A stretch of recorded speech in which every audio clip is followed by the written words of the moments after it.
What is up, everybody? This is your boy, Teran Rodriguez, bringing you another edition of Set Point. And as always, we have ourselves another busy show for you all, as we have a lot to get into when it comes to the world of volleyball, such as the University of San Diego continuing its winning ways as they took down Ohio State this past weekend. How big was that win for them? It wasn't mean about those Toreros. And how about Pepperdine taking down number 9 Baylor? How'd the Waves come crashing down on the Bears? And Pitt is back on track, though they never really left, as they took down BYU on the road. How big was that win? And Ohio State finally got their first win of the season as they beat Louisville. Yes, Louisville on the road. Quite the impressive win. Also, we have a recap of the Chicago Open in the AVP, as it was quite the doozy of a tournament. And we have lots of volleyball to get into. You know what time it is. Hand me a volleyball, set up the net, because I'm about to serve you up some volleyball action here on Set Point. This is Teran Rodriguez bringing you another edition of Set Point here on IE Sports Radio, your direct feed for all that is sports.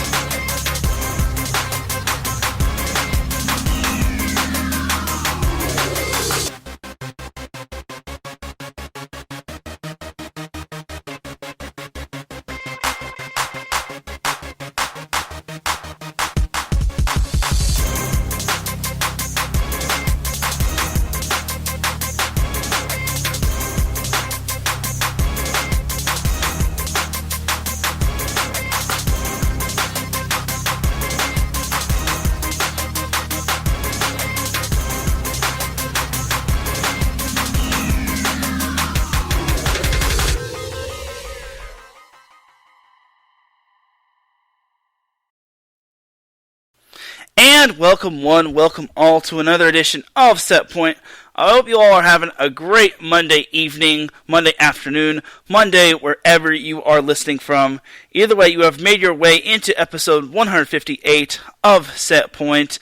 Apologies if I'm on a little bit later. Adam Karnick just wrapped up an outstanding show of Chicago or Chi-Town Weekly, as we all know, the NFL season is just around the corner, and we had ourselves a little bit of a roundtable discussion as myself, Adam Karnick, Larry B., Cale Henderson, John Felipe, and I think that was pretty much it, all wrapped up a little bit of a roundtable discussion. If you're listening live, basically that's why Set Point is on a little bit late. Either way, you have tuned in to Set Point, and without any further delay, let's get this volleyball action on the road. But first and foremost, Set Point would not be where it's at without IE Sports Radio. And IE Sports Radio is available on all streaming platforms, whether it's available on Twitter, Instagram, or on TikTok at IE Sports Radio, and on Facebook by typing in the word IE, then Sports, then Radio inside the search bar. And when you go on iesportsradio.com, the website of our website, you will see a Patreon link at the top, which starts out at $5 a month. Yes, $5. That's probably enough to get you something at McDonald's. This will get you a shout-out from all 32 of our shows, or at least all of our shows in general, and higher tiers include IE Sports Radio merchandise, access to IESRU, the podcasting university, or our podcasting university, and even a chance to be featured on a segment of our flagship show, The Defining Moment, with Larry B. Thank you, everyone, for all of your continued support and for making IE Sports Radio your direct feed for all that sports. Big shout out to our Patreon supporters, Bay Area Raised Apparel, Marcus Los Great, Key to the Gate, and a donor that wishes to remain anonymous. Alright, now let's get this volleyball party started. So, as I said last week, I cover all things volleyball, and everyone is probably expecting the NCAA to start out first. No, we're going to start off with AVP, because why not? Sorry. So, starting off with the AVP, we had the biggest weekend of them all. We had the Chicago Open, as we had a beach volleyball tournament in the Windy City. This was a huge tournament, because this was the last AVP tournament before we got to see the Phoenix Championships. And the Phoenix Championships is basically the big granddaddy of them all. I want to say it's like the end of like the first half of the AVP season, because remember, the AVP has been extended past 3 tournaments. It's now even longer. So, unfortunately, the the outcomes or the top four basically came out the day after Set Point was released, and it's like, guys, really? It's like, why'd the AVP have to do that to me? It's like, come on. I really want to give the AVP some love, because the AVP is volleyball itself. I feel that it deserves the love just as much as NCAA volleyball does. I'm just saying, y'all, volleyball doesn't revolve all around NCAA, but I digress. Okay, so as for the AVP, looking at the top spots going into this tournament, because unfortunately I was unable to get the top spots and the top point leaders when it came to the pairs. They consisted of, on the women's side, Sarah Hughes and Kelly Kalinsky in first place with 4,416 points. Therese Cannon and Sarah Sponsel had 4,300 points. Zana Muno and Brandy Wilkerson had 4,190 points. And Kelly Cheng and Betsy Flint was rounding off the top four with 4,001 point. And then basically there are two wild cards. So basically it's like kind of like the NFL playoffs. It's like you get the top four teams from the division, and then you get, well, in this case, two wild cards. It used to be two wild cards in the NFL, but now they changed it to three. But in the AVP, it's two wild cards. So the wild card race consists of Taryn Cloth and Kristen Nuss with 3,782 points. Corinne Quiggle and Sarah Schermerhorn had 3,597 points. Megan Kraft and Melissa Stockman with 3,431 points. And Emily Day / Savvy Simo and the Maestrini girls, Larissa and Lily, with 3,412. So those basically are your wild card spots. And just to clarify that final spot, Savvy Simo and Emily Day, as well as Lily and Larissa Maestrini, both have 3,412. So basically, four pairs will be going on to the Phoenix Championships, and then two wildcards will be taken, and then everyone else goes bye-bye, I want to say. And then as for the men, Theo Brunner and Shane Schalk basically controls the top four with 4,410, followed by Miles Partain and Paul Lottman with 4,212, Tri Bourne and Trevor Crabb with 4,027, and then Taylor Crabb and Taylor Sander with 3,891. As for the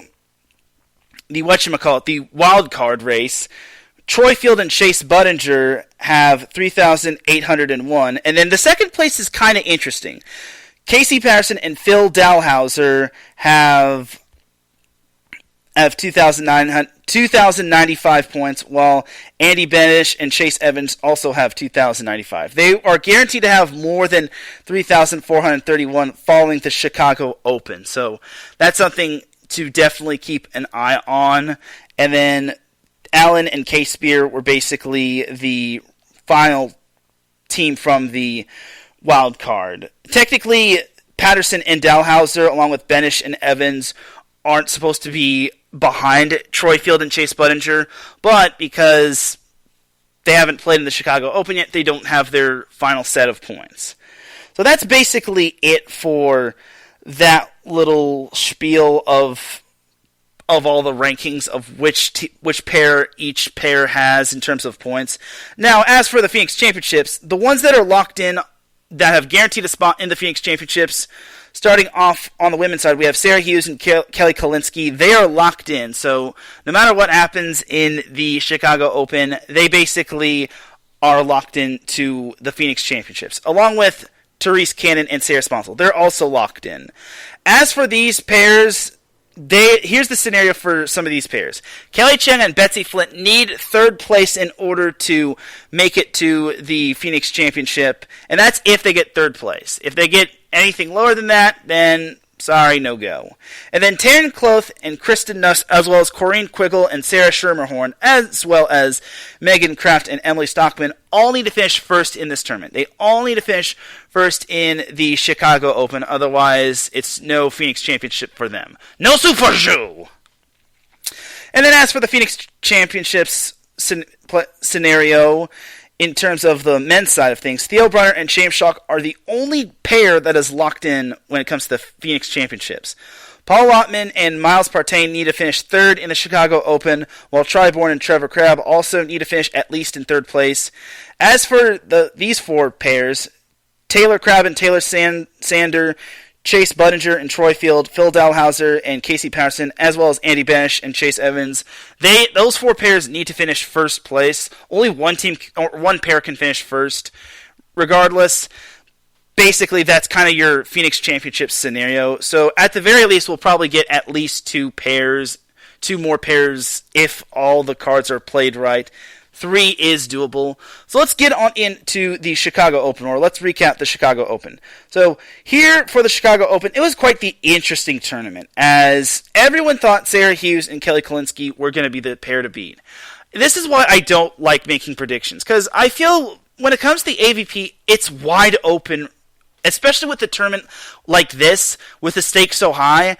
Any pair could win it. Even the most inexperienced pair can win it. And a pair that we haven't really seen much of that kind of caught me off guard was Melissa Jimana Paredes and Brandy Wilkerson, aka the pair from Canada. Those two I totally forgot about. I'm like, oh yeah, I forgot those two are a pair. I kind of forgot about them just because I want to say they paired up in the Tokyo Olympics last year. And then we haven't really seen them on the radar, so to see them right now was a huge surprise. And I'm like, oh yeah, these two are a pair. So this was very interesting, and I'm just going to fast forward to the Final Four. So the Final Four consisted of Kelly Cheng and Betsy Flint, versus Taryn Kloth and Kristen Nuss, and Melissa Jimana Paredes and Therese Cannon and Sarah Sponsel. So for Cheng and Flint, they basically won their way through the winner's bracket. They even took down Sarah Hughes and Kelly Kalinsky in a little bit of a grudge match just because Cheng and Flint lost to Hughes and Kalinsky in the finals of the Manhattan Beach Open, and that was a big loss right there, especially since Cheng and Flint led 13-10 in that decisive third set and then allowed the last 5 points, which is definitely a heartbreaker. And then Cannon and Sponsel dispatched of Taryn Kloth and Kristen Nuss in the winner's bracket as they managed to punch their ticket into the semifinals. And then as for the contenders bracket, that was consisted of, as I pull this up, as I said, Taryn Kloth and Kristen Nuss won their way through that as they defeated Tina Graudina and Sarah Pavin in the contenders bracket final. And then Melissa Jimana Paredes and Brandy Wilkerson defeated Sarah Hughes and Kelly Kalinsky in the contenders bracket final as they basically advanced to the semifinals. Basically, it was a good thing that this tournament is double elimination, because if it wasn't, then those pairs that I just made note of would not be getting the chance to basically showcase their talent. As for the finals, or the semifinals itself, Taryn Kloth and Kelly Cheng were bested by... or Taryn Kloth and Kristen Nuss defeated Kelly Cheng and Betsy Flint in a marathon of a match. They lost the first set 21-15, won the second set 21-18, and then the third set, there was no freeze rule, so basically if you don't have to win via side out. So let's say it's 14-13 and the other team is serving.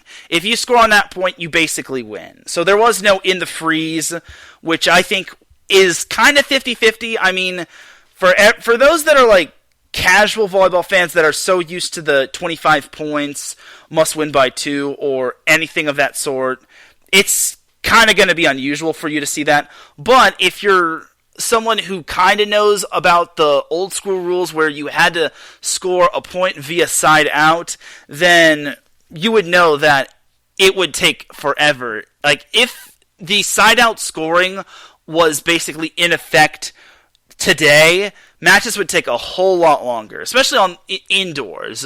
Like, it used to be the target score was 15 points, you must win by 2, but nowadays you no longer have to score via side out serving, and you have to score 25 points and you have to win by 2, or whatever the target is. So Taryn Kloth and Kristen Nuss won that third set 25-23. You would think they'd be playing an indoor match, but the two won that third set as they advanced to the final, where they would play Melissa Himona-Paredes and Brandy Wilkerson. Now, those two also had a 3-set battle with Therese Kinnan and Sarah Sponsel, as they lost the first set 21-18, won the second set 21-19, and then they eked out a win in that third set 15-12. Wasn't as dramatic as Kloth and Nuss's victory over Flint and Cheng, but it was still quite dramatic, especially since all of the sets were decided by 3 or less points. Moving on to the final, Teran Kloth and Kristen Nuss, like I said, they needed to win the tournament in order to punch their ticket into the Phoenix Championship. Anything less of that, and they're kind of on the outside looking in. Now, Melissa Himona-Paredes and Brandy Wilkerson don't have much to play for. They're not going to be in the Phoenix Championship, but it's great to see them back on the AVP tournament scene. So, the first set. This was quite the interesting set, as both teams both pairs were basically just locked in with one another. It looked as if Melissa Himona-Paredes and Wilkerson were about to basically pull away. They were up 16-11, and at that point, I was looking at this, I'm like, okay, well, it was a good run for that first set, but it looks like it's on to the second set. And then suddenly, Kloth and Nuss were just scoring at will, and I'm like, oh my goodness, where did this come from? And eventually, Kloth and Nuss closed out on a 10-2 run as they took the opening set 21-18. I was just like, whoa, dude. And I know how talented Kloth and Nuss are. Remember, they won the AVP tournament back in, I think it was Austin. Yeah, the Austin Open. But that was way back when. I want to say it was like the first or second tournament. And they also won a couple of international tournaments as well. So Kloth and Nuss are no strangers to finals in terms of beach volleyball tournaments. And I know they're only like 1 year removed from, actually they're 2 years removed from college volleyball, but they are still one of the dominant pairs out there. And then in the second set, it was a little bit more, it was much closer than what the final score depicts, but Himona-Paredes and Wilkerson were able to take that set 21-17, and then suddenly the match was going 3, and this was basically a race to 15, no freeze rule, none of that. Basically, whoever wins the next set wins the match, as it was a target score, race to 15, must win by 2, and then Kloth and Nuss jumped out to an early 9-4 lead. The lead ballooned up to 13-6, and I was like, alright, they can't possibly whiff on this one. But then Himona-Paredes and Wilkerson got the lead down to just 13-10, and I was like, oh my goodness, could we have another big comeback like we did in the Manhattan Beach Open? No. Kloth and Nuss wound up winning the next 2 points, as Kloth actually closed out the match with a block, as Teran Kloth and Kristen Nuss did it. They won the Chicago Open by taking set 3, 15-10, and by doing so, they punched their ticket into the Phoenix Championship. What was looking like it was going to be a pipe dream, as you gotta remember, Kloth and Nuss were the number 6 seed of this tournament, and they had to face so many good pairs like Himona-Paredes and Wilkerson, Therese Kinnan and Sarah Sponsel, Sarah Hughes and Kelly Klinsky. They had to go through all of that, and then they were able to like win the tournament. And it's quite amazing that those two were able to do it. And I feel the AVP is in great hands with Teran Kloth and Kristen Nuss. It's absolutely amazing that they were able to punch their ticket to the Phoenix Championship and win that tournament. It's so huge. And I think you got to give them a lot of credit. And honestly, you can't say anything bad about them. It's just so amazing that they were able to do that, considering first place was basically the target. They had to get first place, otherwise they would miss out on the Phoenix Championships. But they were able to do so, or at the very least be a wildcard team. But regardless, Kloth and Nuss just really impressed me. I was very impressed by them. Second AVP tournament they've won this season, and now they're bound for Phoenix, which is quite nice. For Kelly Cheng and Brent and I'm blanking on the other girl's name, Betsy Flint. Kelly Cheng and Betsy Flint, they actually clinched a spot in the Phoenix Championship, as basically they needed to finish third, and they did finish third, and honestly, that's still quite impressive. I understand that they were still getting over the sting of losing in the Manhattan Beach Open, but honestly, for them to at least finish top 3 is quite astounding, and they too are bound for the Phoenix Championships. So we have 4 girls locked in, and I think that's kind of your top 4. Sarah Hughes and Kelly Kalinsky, Therese Cannon and Sarah Sponsel, Taryn Cloth and Kristen Nuss, as well as Kelly Chang or Kelly Clace and Betsy Flint. So, yeah, I agree with you, Larry. That's crazy. It's like basically winning out in a scenario where you have to win out. And the fact that Kristen Nuss and Taryn Cloth were able to do so is quite astounding. As we welcome Gina G, as well as Mike Pat in the chat room, thank you for tuning in. So onward to the men's side of things in terms of the AVP, because like I said, I cover all things volleyball, not just NCAA. So we're going to jump to the Final Four. So the Final Four consisted of Taylor Crabb and Taylor Sander, as I call them, Team Taylor, and then their opponent was Phil Dalhouser and Casey Patterson. Meanwhile, this other semifinal really boggled my mind. The first pair was Tri Bourne and Trevor Crabb, but the other pair was Jake Dydrich and Hagen Smith. And I'm like, who is that? They won their way through the contenders bracket. I'll give them that much, but it's like, my goodness, I've never even heard of these guys. They were the 16th seed. They upset the 8th seed in the contenders bracket, Avery Drosten, Chase Frischman. And then they also won their second match of the contenders bracket in 2 sets. They defeated David Lee and Reed Pretty.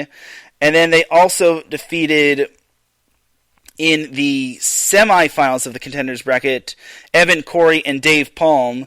And then lastly, they defeated Timothy Brewster and Kyle Friend. And Brewster and Friend were the 9th seed. And I was just baffled by this. I was like, dude, it's like, I actually had to look up who this pair was, and I'm like, good God. This is why I do not pick AVP pairs. This is why I don't make predictions when it comes to the AVP.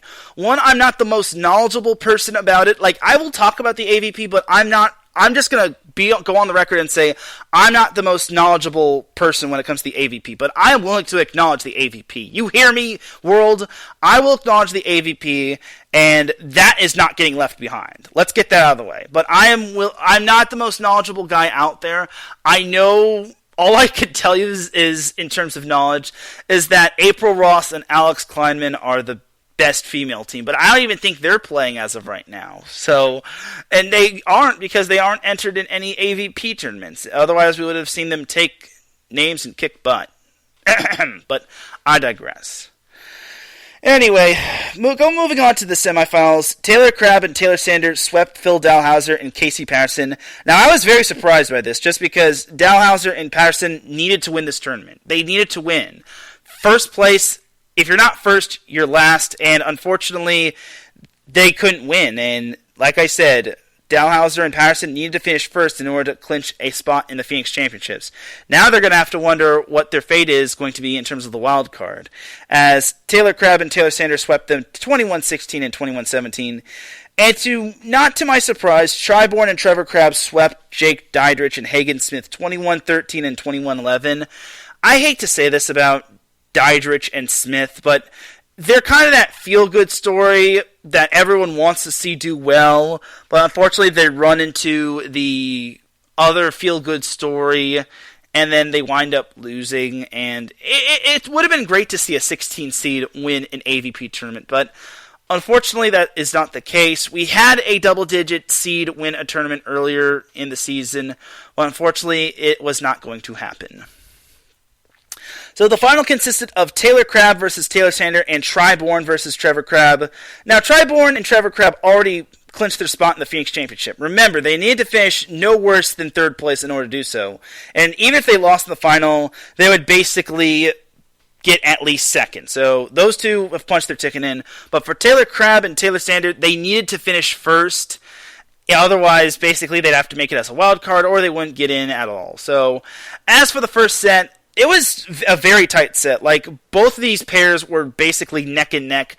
Neither team was giving an inch on one another, but in the end, Bourne and Crabb took the first set off of Sander and Crabb, 21-18.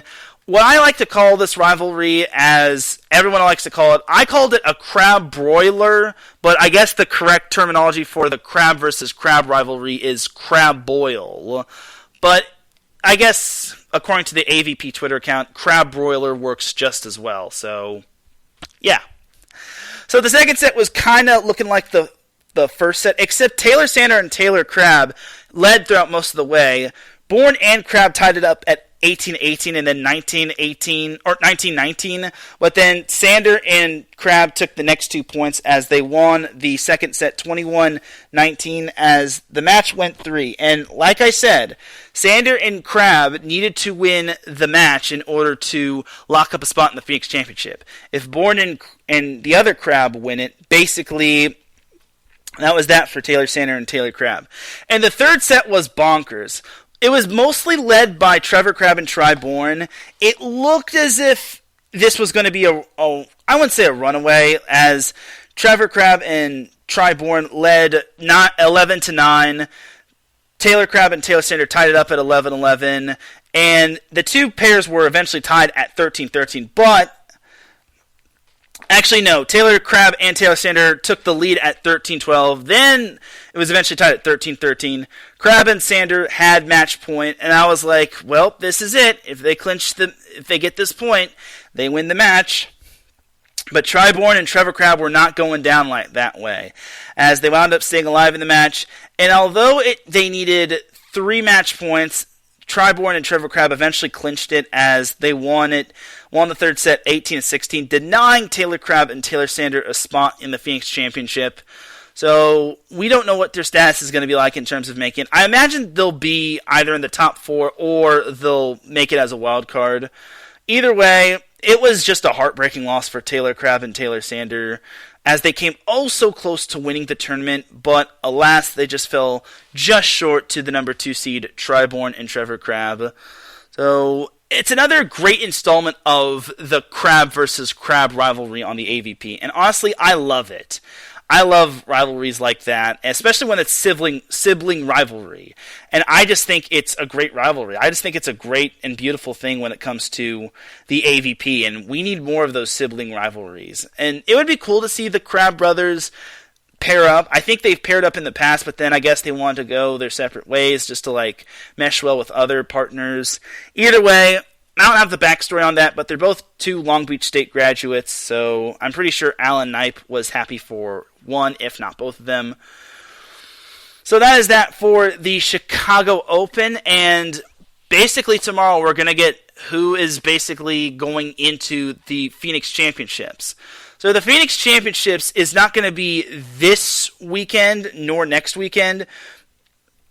The Phoenix Championships will be on the 23rd and 24th. So it's not this weekend or next weekend. It's the second to last weekend. Well, I wouldn't say even second to last weekend, but it's basically 1 week before Set Point celebrates its 3rd birthday. There you go. So the 23rd and the 24th is basically going to be the pinnacle of the first half of the season. So, the event details. The AVP Tour is blazing through Phoenix for the first time since 2009, and the only thing more intense than the climate will be the championship competition.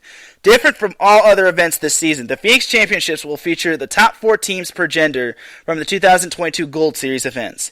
In addition, 2 wild card spots per gender will be added to the field. This will be a 2-day competition on 1 court, so it's sure to get intense. Can you handle the heat? Yeah, and it's only 6 teams. So I imagine we're going to get the next 2 up, but it's going to be a numbers game when it comes to both the men's and women's side. The women's side is much more simplified, as all they need to do is look at the wild cards, as I already mentioned who the women's pairs are in terms of the top 4. The men's pairs is basically Tri Bourne and Trevor Crabb, Theo Brunner and Shane Schalk, and then it's basically just a numbers game from 3 and 4, and then the 2 wild card spots. But either way, it's sure to be an intense dogfight. It's probably going to be the smallest of the AVP tournaments, but it's going to be the mightiest, just because it's going to be one heck of a tournament. And like I said, it's basically going to close out what is probably going to be the it's basically the championship of the AVP. And it's basically the granddaddy of them all. Normally, the Manhattan Beach Open is the granddaddy of them all, but the Phoenix Championships is basically for all the marbles. And the AVP will have 3 more tournaments, but they won't be Gold Series, as the AVP Tour Series returns on November 12th and 13th when it comes to the Huntington Beach Open. And then the Clearwater Open will be the week after that. And then the AVP Pro Series will be in the Central Florida Open on December 2nd and 4th.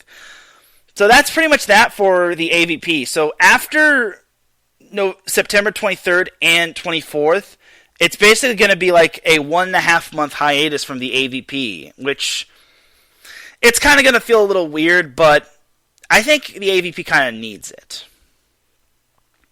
So that is that for the AVP discussion of this show. Again, I'm not going to miss out on any AVP action. No volleyball is getting left behind. That's just my point of view when it comes to set point, because it's volleyball, and anything volleyball related must be discussed, in my opinion. Anyway, jumping on over to the FIVB World Championship. Yes, the World Championship has begun in terms of the knockout round, and the top 16 teams have already basically faced one another, as the first round has concluded. Starting off on September 3rd's matches in the round of 16, we had Slovenia defeating Germany in 4 sets, 25-18, 25-19, 21-25, and 25-22. Then Italy defeated Cuba in 4 sets, 25-21, 21-25, 26-24, and 25-18. Then on September 4th, we had...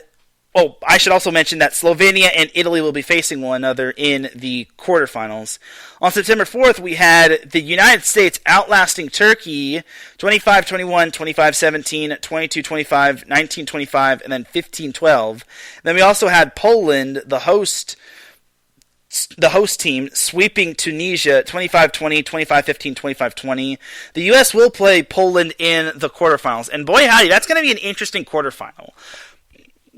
The two teams faced one another in pool play, with Poland winning in 4 sets. I'm not sure if the U.S. can win, but I'm sure they'll give Poland a battle. Remember, Poland is the host team of this whole shindig, and the U.S. is going to have to really bring their A game, just because they lost already to Poland. I'm hoping they can make the correct adjustments to defeat Poland, but I'm not going to put my money on it. So then, today's round of 16 results consisted of Ukraine defeating Netherlands 25-16, 25-19, and 25-18. And then we had France outlasting Japan despite losing one of its top players in 5 sets, 25-17, 21-25, 26-24, 25-22, or 22-25, and 18-16. Oof, that fifth set must have been a barn burner. And then tomorrow's round of 16 matches will consist of Serbia and Argentina, as well as Brazil and Iran. And that's pretty much that, as the quarterfinals starting on September 7th will basically consist of Italy and France, and then closing out the day will be Slovenia and Ukraine. And then guaranteed we have on September 8th Poland and the United States, and we won't know who the other quarterfinals are until Serbia and Argentina and Brazil and Iran close out. So that's basically that for the FIVB World Championship on the men's side of things. The women, I imagine, are going to be starting momentarily. The final is set for September 11th, which is Sunday, which is when the NFL starts, but I digress on that. But as for the men's side of things, it is reaching its climax.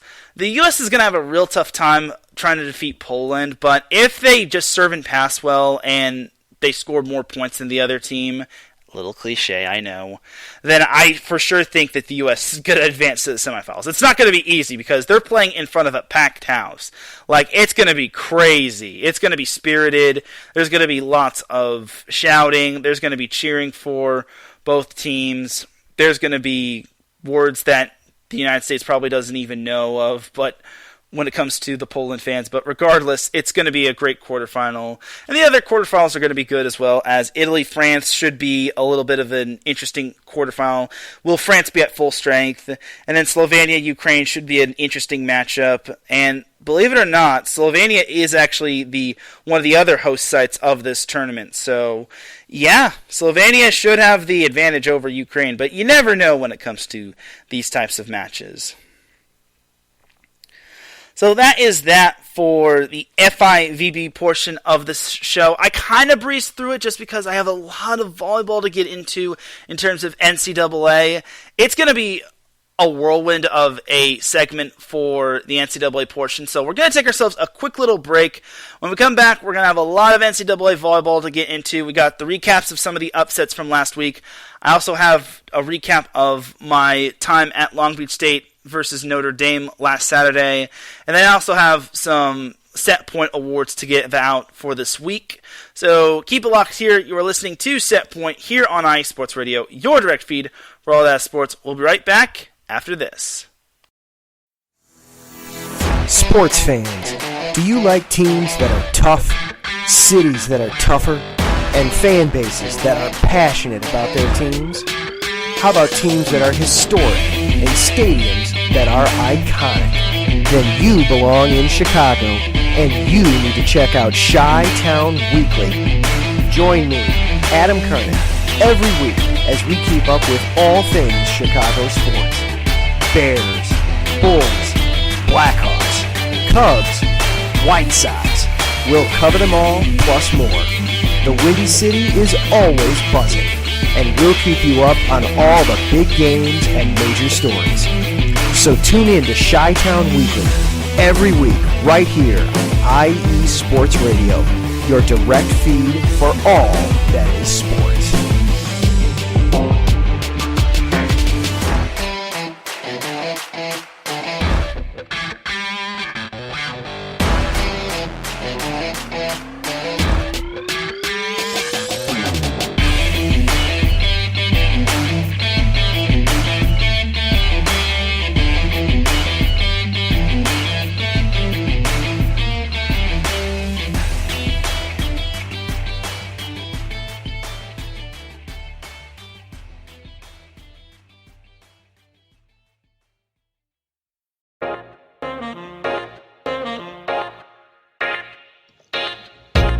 What is going on, everybody? My name is Harrison Glazer, and we're coming at you from the Show That Never Sleeps podcast. I cover the Jets, the Islanders, the Nets, and the Yankees. This is Pierre Moss, and I cover the Mets, Knicks, Rangers, and the Giants. Our show is live every Wednesday through Spreaker and a bunch of other ways to get our content. Again, we're the Show That Never Sleeps podcast. We talk about all those New York sports. It's a lot of fun. We get into all of it. Please tune in. Again, that's Wednesdays at 6 p.m. And we look forward to having you guys right here on IE Sports Radio, your direct feed for all that is sports.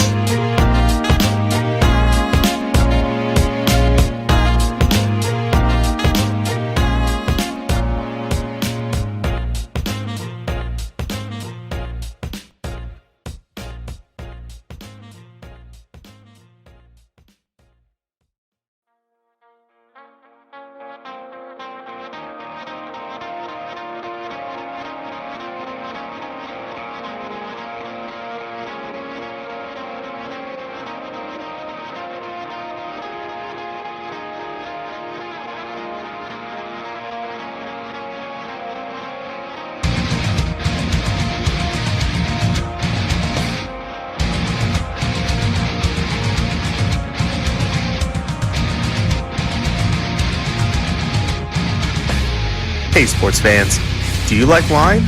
Well, we've got the show for you. This is Let's Wine About Sports, a show where we talk about wine and sports simultaneously. From the classic Cabernet Sauvignon all the way down to the grapes that you've never even heard of before. Oh yeah, we cover it all. And we'll talk about a little bit of sports as well. Football, hockey, collegiate, women's sports, it doesn't matter. We're going to talk about it all, and we're going to whine about it all. So join me Monday at 8 p.m. on IU Sports Radio, your direct feed for all that is sports.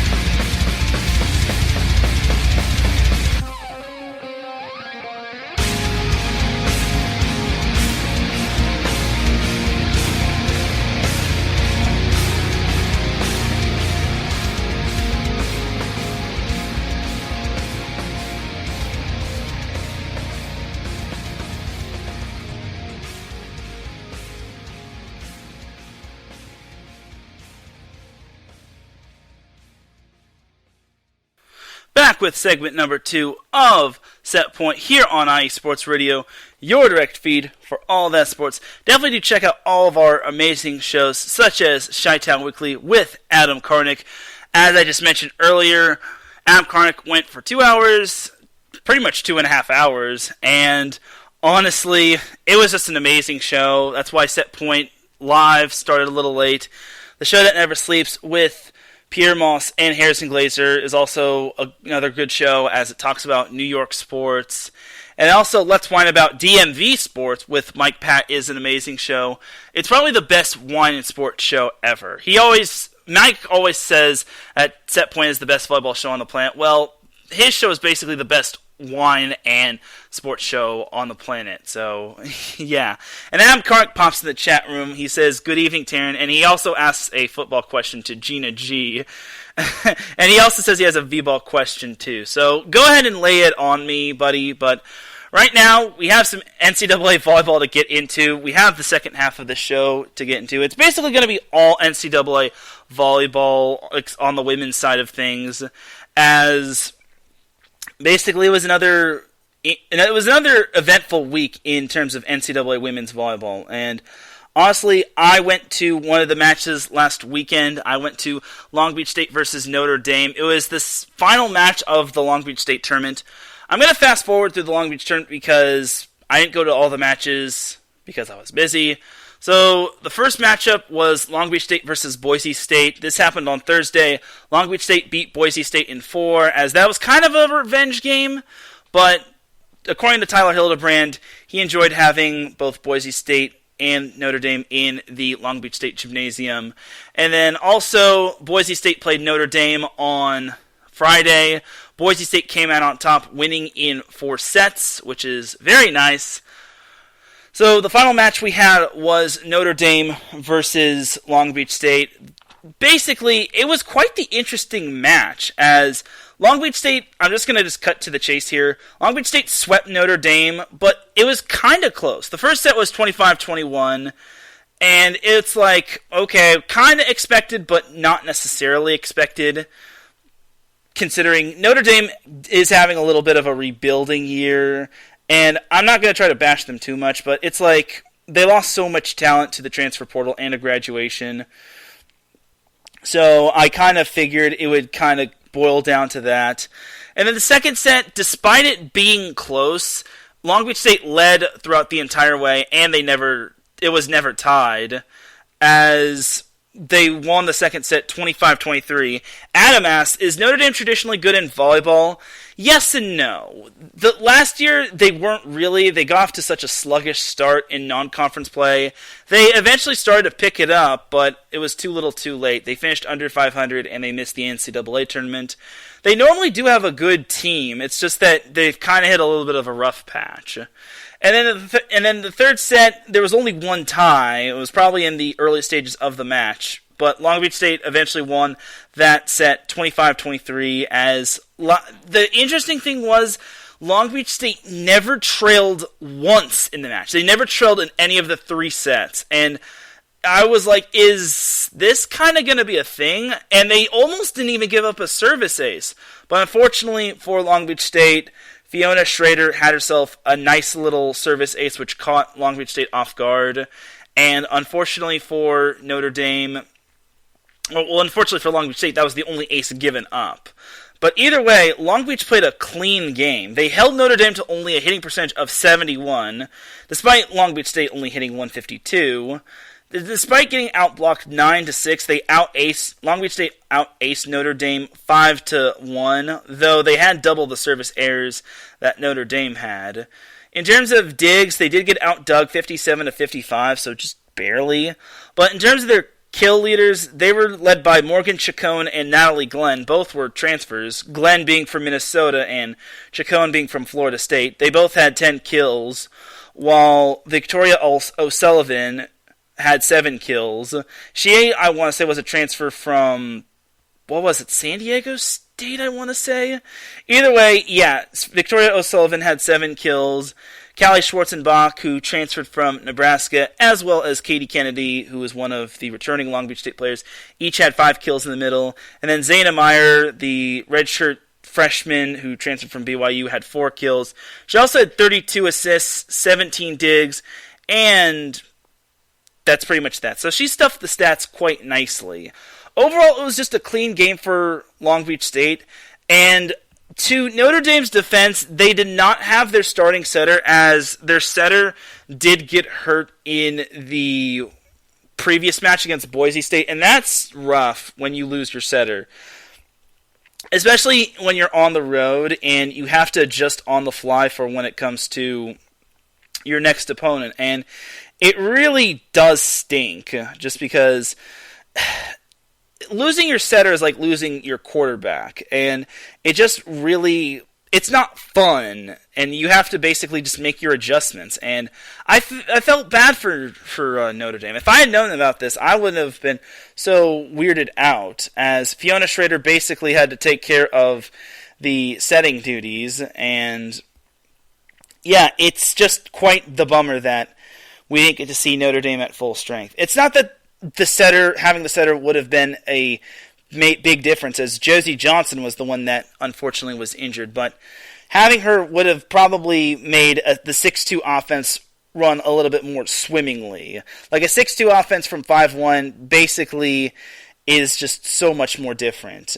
As Schrader normally hits the ball, I'll be talking about her in a little bit, but Schrader normally gets to hit the ball on the right side, but now she's basically running the entire offense, being a 5-1. So, without the 6-2 offense, it kind of affected Notre Dame's numbers in terms of their offensive output.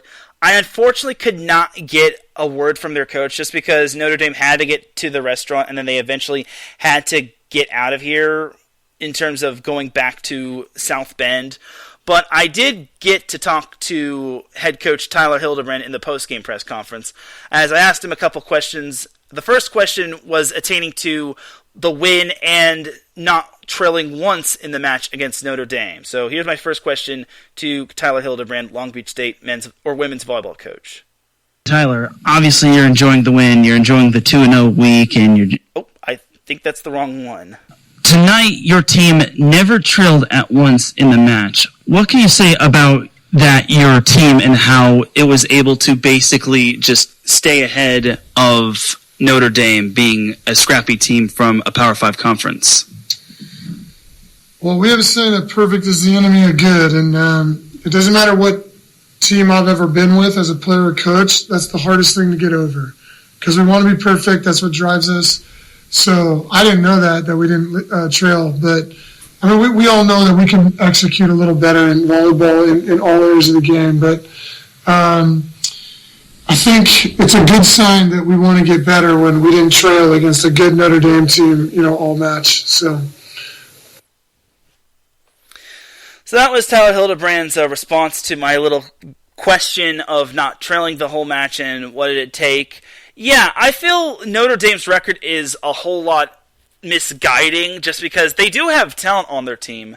It's just that they unfortunately could not put that talent together on the court. So I feel that Long Beach State, being the home team, kind of was able to adapt well to Notre Dame's game plan.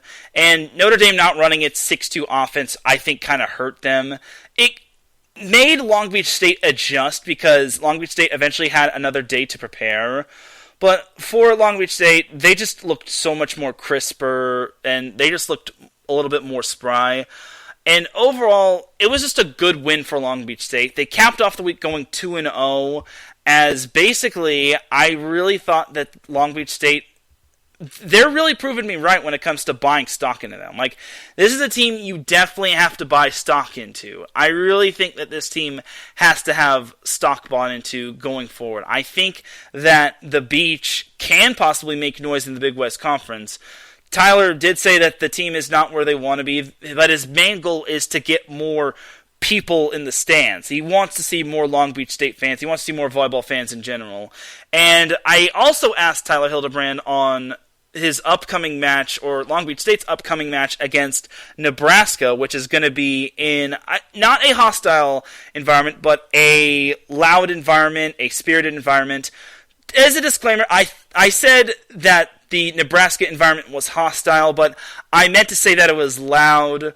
Nebraska's fans are not hostile. They're loud and spirited, and they're rah-rah-y, and they're amazing. They're amazing volleyball fans. So here's my question to Tyler Hildebrand on his team's next match against Nebraska and what it's going to take to take down the Huskers and what it's going to feel like playing in Nebraska. Because you got to remember, Tyler Hildebrand was an assistant coach for Nebraska prior to coming to Long Beach State. And Tyler, obviously you're enjoying the win, you're enjoying the 2-0 week, and you're enjoying being 4-1, but next week you're heading back to the old stomping grounds in Nebraska. What's it going to take to take down the Huskers, and what's that feeling going to be like returning to Lincoln, Nebraska? Well, you played one match there? Yeah. That was a great answer for only playing one match. I mean, she hit it on the head. Hawaii has fans like that. I think we have fans like that. Nebraska is a very respectful crowd. And it's really fun to play there. It's probably a little more fun being a Husker, playing there when 8,500 are cheering you on. But other teams, as Morgan said, can get momentum in that gym because it isn't hostile. It's just loud, and they appreciate good volleyball. So I think that environment, we want that crowd and that stage to bring the best out of us. And as I say, pretty much every week, I mean, we're underdogs. We got all these girls coming from everywhere. We haven't been as successful as we wanted to be at this program, the girls that have been here. And so it's certain we know we're going to be underdogs next week. And, we played a pretty good match against Oregon, which was a clear underdog situation. And if we play like that, I think we're going to have a chance to play some volleyball with them. But the whole reason with scheduling that was that, it was similar to when I was here as a freshman and, this place was sold out every single women's match. And so we want to bring that back. I think when we play Hawaii, there's probably going to be 8, 9, 10,000 there that match. So we wanted a dress rehearsal playing in front of a lot of away fans.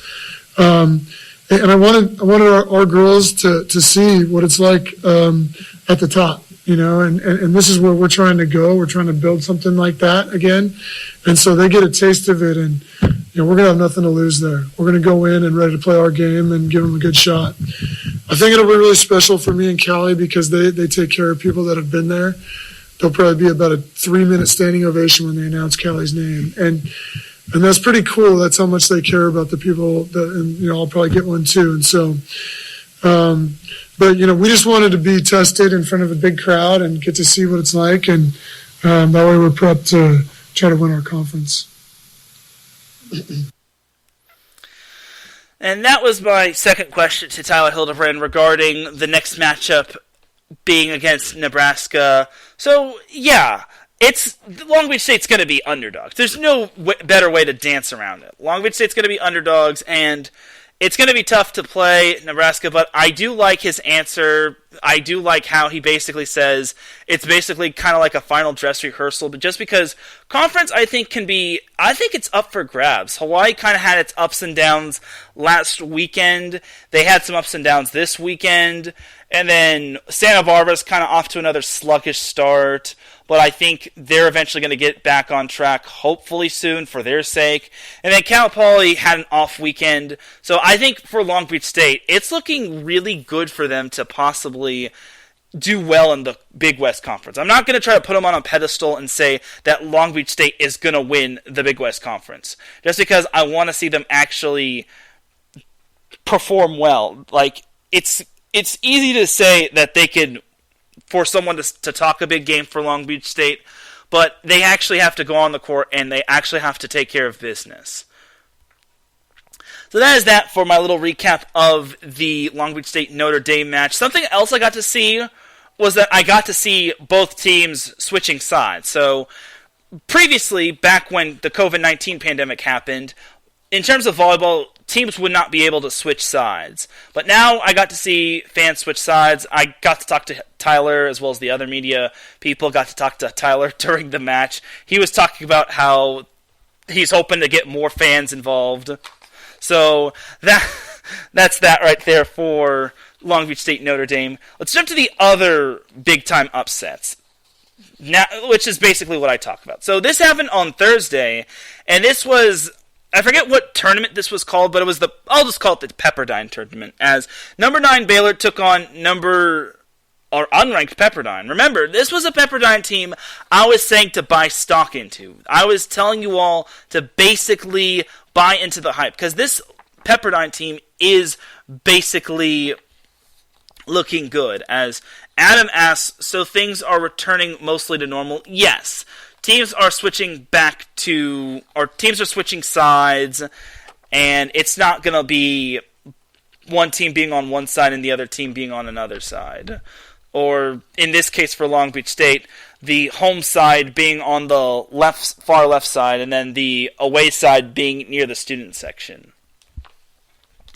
So as for Baylor and Pepperdine, this was quite the interesting match. As Pepperdine in the first set, they came out ready to go. I was very surprised to see how ready Pepperdine was. Coming off of a loss to Nebraska, they actually did well despite losing to Nebraska. In this match against Baylor, Pepperdine took the first set 25-19, as it was just kind of a thumping in that first set. I didn't expect Baylor to not trail at all. It's like, goodness gracious, what did Pepperdine have to eat for breakfast?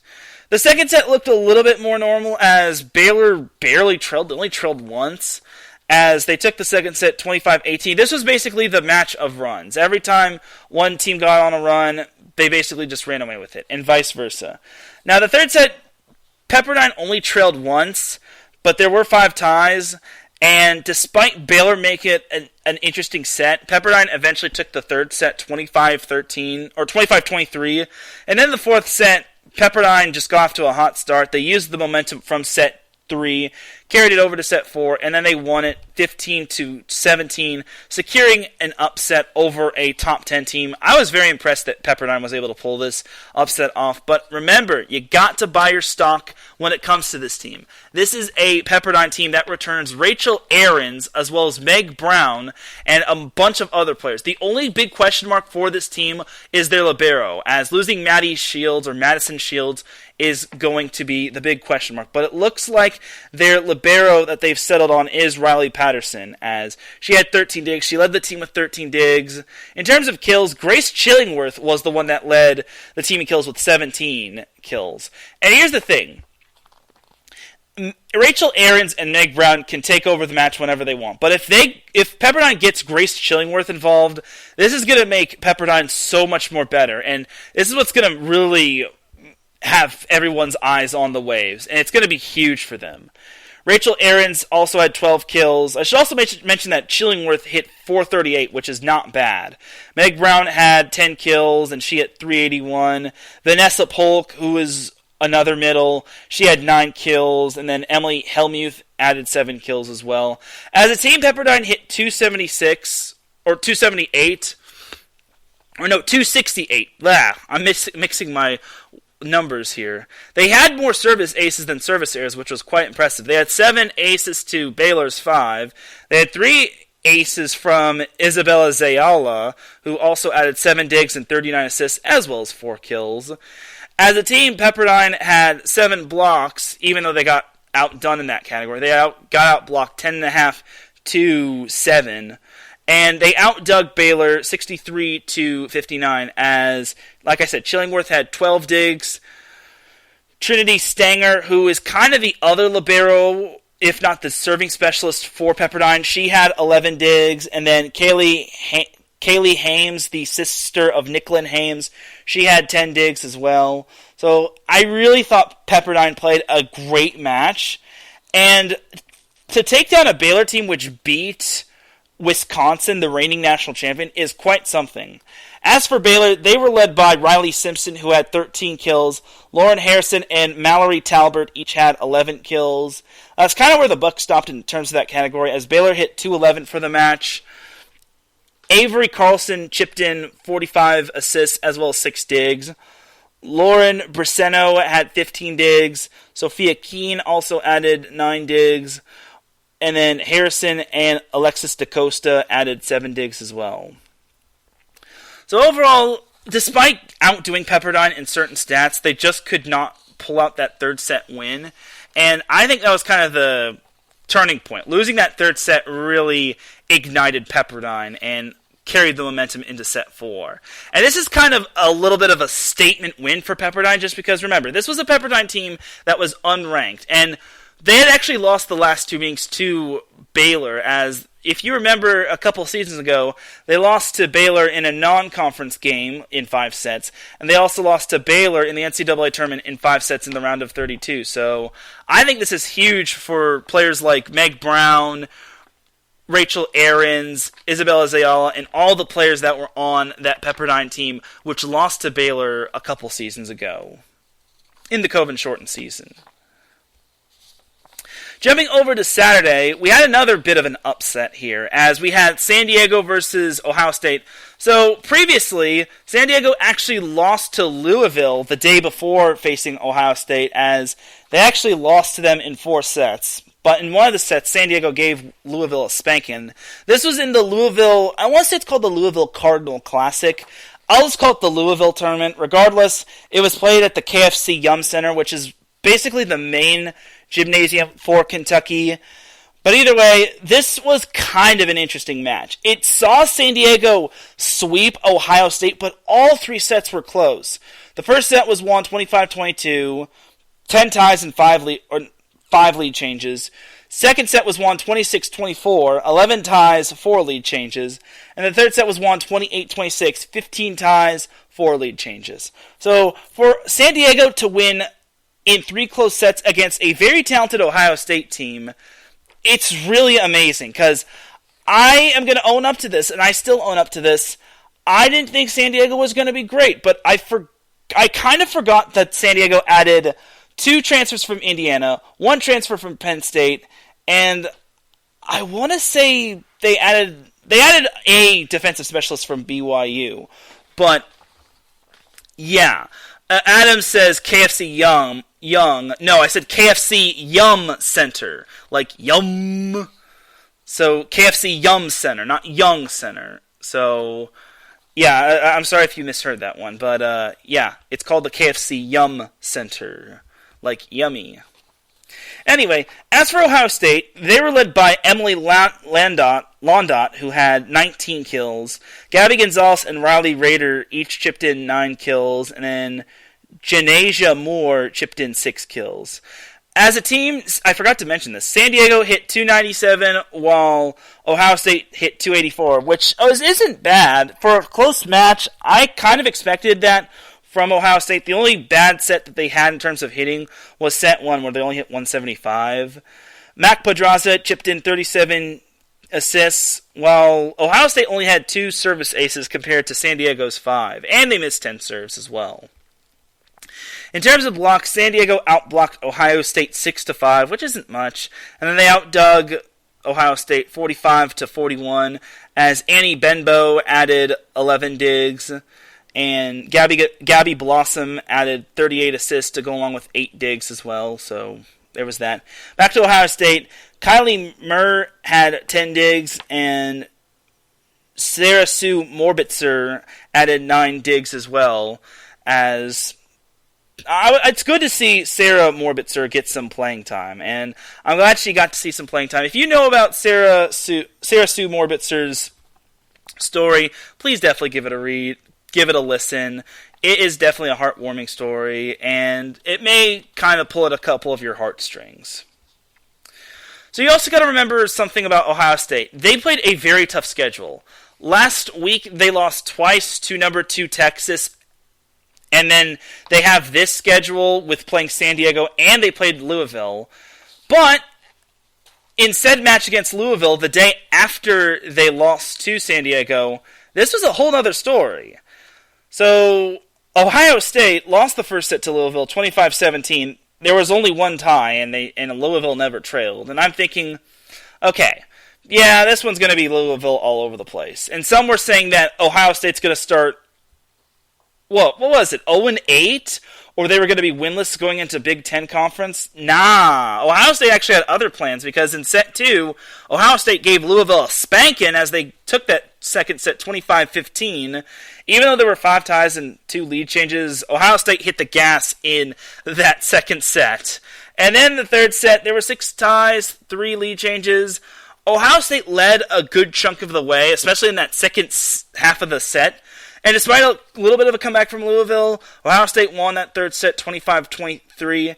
And then the fourth set, it was tight early on, but Ohio State, like I said, hit the gas in that fourth set as they won the fourth set 25-17, handing Louisville its first loss of the season.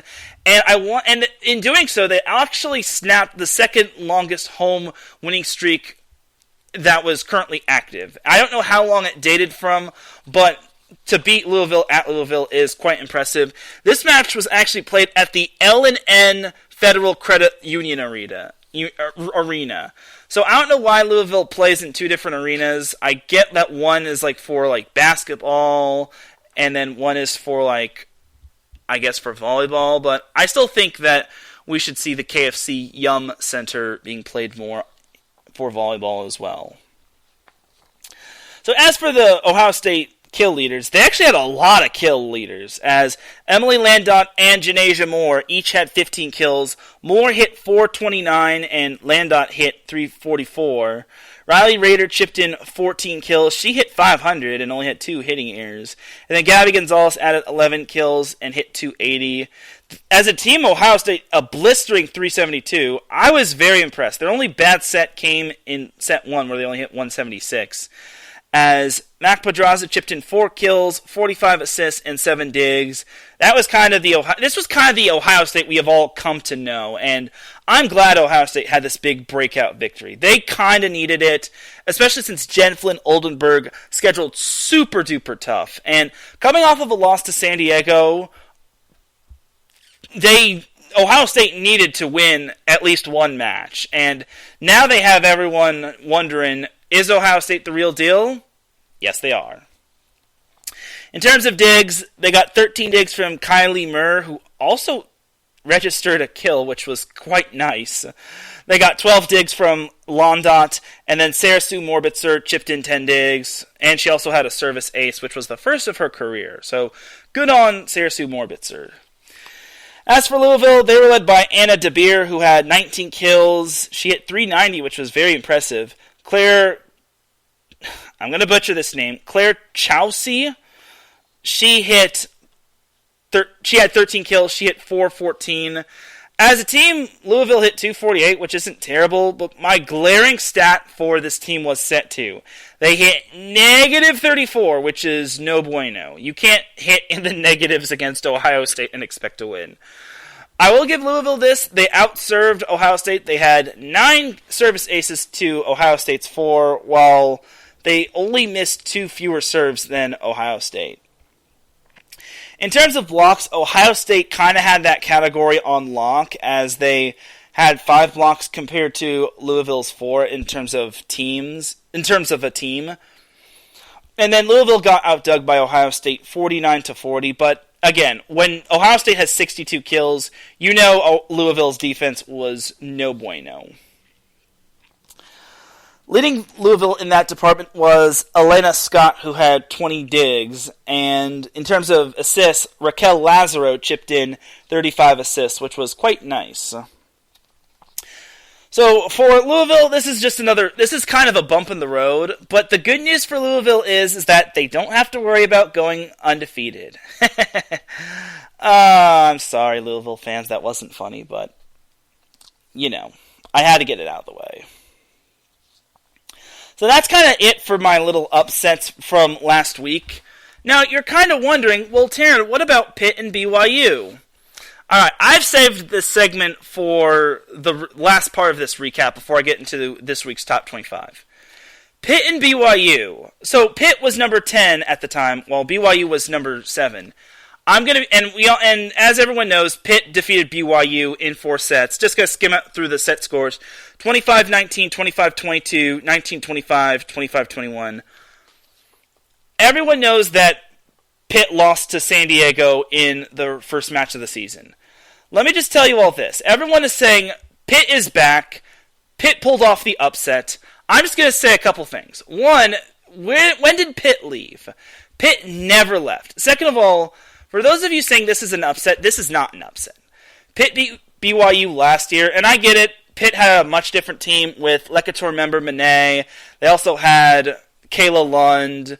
But Pitt always has a perennially good team. You look at the talent that Pitt has. They have Valeria Vasquez-Gomez, who is a returning veteran of this team. They have Courtney Bazzario, who transferred from Iowa. Juliana Dalton, who transferred from Washington State. They have the setter, Rachel Fairbanks, who did so great at the Pan Am Cup, and she's also a returning veteran. And then Cam Ennis is also, I want to say she's also a returning veteran. This is a team with so much talent. I can't believe people are saying this is an upset. This is not an upset. This is a statement win for Pitt. And I just want to say this. I'm just going to go on the record and say this. Pitt never left, and no one should be sleeping on Pitt going forward. I get it. Pitt lost its big franchise player in Kayla Lund, and they had to pick up the pieces. But they have so many good returning pieces this year. Like I just mentioned, they have Bazzario, who is named the Pitt Player of the Week. Valeria Vasquez-Gomez, she does well. Their middles are legit as well, as Serena Gray and as well as Sabrina Starks also does well. Though Serena Gray does get more action, but Sabrina Starks does come in and put up some numbers and give the team energy. She is kind of like that little Energizer bunny. But regardless, Pitt beating BYU is not surprising to me. I secretly had Pitt winning this match. This is no disrespect to BYU. I get it. The match was at Smith Fieldhouse, which is where BYU was kind of strong in. They actually had the longest home winning streak dating back to Lord knows when. But honestly, Pitt was ready for this, and I am very impressed, and I knew Pitt was going to win. Pitt, to me, is not a team that anyone should be sleeping on. Dan Fisher does an outstanding job with this team. Anyone who thinks that Pitt is going to be a pushover come ACC play does not know a whole lot about volleyball. I really think that Pitt can go deep into this tournament.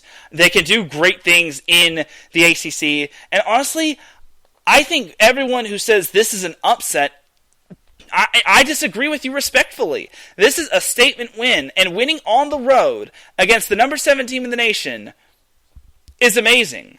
And you also got to remember, I think people are basing this off of an upset just because Pitt lost to BYU's little sister, San Diego. Not that I'm calling San Diego little sister, but in terms of rankings, they are kind of little sister, but I digress.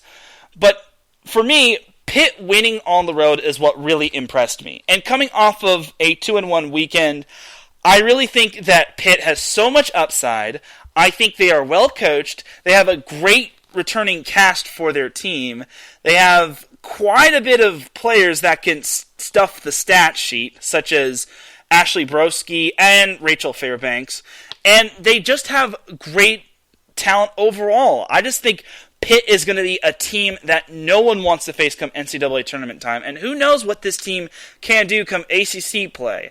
I really am excited to see what Pitt has to offer, and for me, I think Pitt can definitely go far so long as their players such as Juliana Dalton and Courtney Bazzario can take them. And then in addition, like I said, Serena Gray is a great fit for the middle blocker position.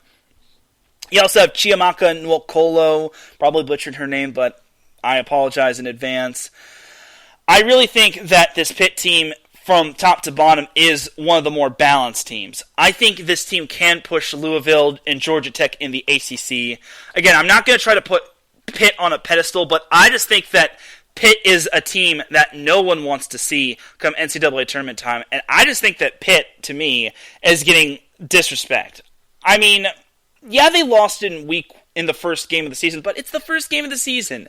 Everyone is kind of just feeling themselves out, kind of wondering who goes where in terms of team player pieces, and just who everyone is in terms of identity. I really think that Pitt is that team that is starting to find its identity, and that is a problem for the entire NCAA women's volleyball world, just because Pitt, I think, is on a mission. Last year they knew what they had to do. Last year they made it all the way to the Final Four. And this year they're going to want to make that return trip. And with all the talent that they have, I think that this Pitt team can go far. how far can they go? It all depends on where their top players take them. And with Valeria Vasquez-Gomez being fit into the equation quite nicely with Dalton and Bazario, I really think that this Pitt team is going to look good going into ACC play. So that is going to do it for my Week 2 recap. Let us get on into the top 25 poll for this week. So starting off at 25 all the way to 21. 25 we have Illinois, 24 Pepperdine, 23 Marquette, 22 UCLA, and 21 Western Kentucky. 16 through 20 consist of Penn State at 20, Kansas at 19, Oregon at 18, Creighton at 17, and Florida at 16. 15 through 11 consist of Baylor at 15, Kentucky at 14, Washington at 13, San Diego at 12, and Stanford at 11. 10 through 6 consists of BYU at 10, Purdue at 9, Ohio State at 8, Pitt at 7, and Wisconsin at 6. 5 through 1 consists of Georgia Tech at 5, Louisville at 4, Minnesota at 3, Nebraska at 2, and your number one team, and your still number one team in the AVCA Division I Women's Volleyball Coaches Poll is Texas. Texas had themselves quite the week last week as they managed to defeat Minnesota in 4 sets on Wednesday, which was quite the win. I'm not surprised that they won just because it was in Texas, and I feel Texas is probably one of the most complete teams I've seen. I think the only team that can really beat Texas is probably Nebraska and Texas themselves. Those are the only 2 teams that I think can beat Texas. Texas themselves as well as Nebraska. I don't know if any other team has what it takes to keep up with that talent that Texas has. Because remember, they have Asia O'Neal, Logan Eggleston, Maddie Skinner, and they thought they were going to lose. They were missing out on Jenna Gabriel not returning for another season. Well, unfortunately, that is not the case, as they just reload with more talent. As I didn't get the box score of the Texas match against Minnesota and or Stanford, but honestly, it was quite impressive. As Sage Ka'aina.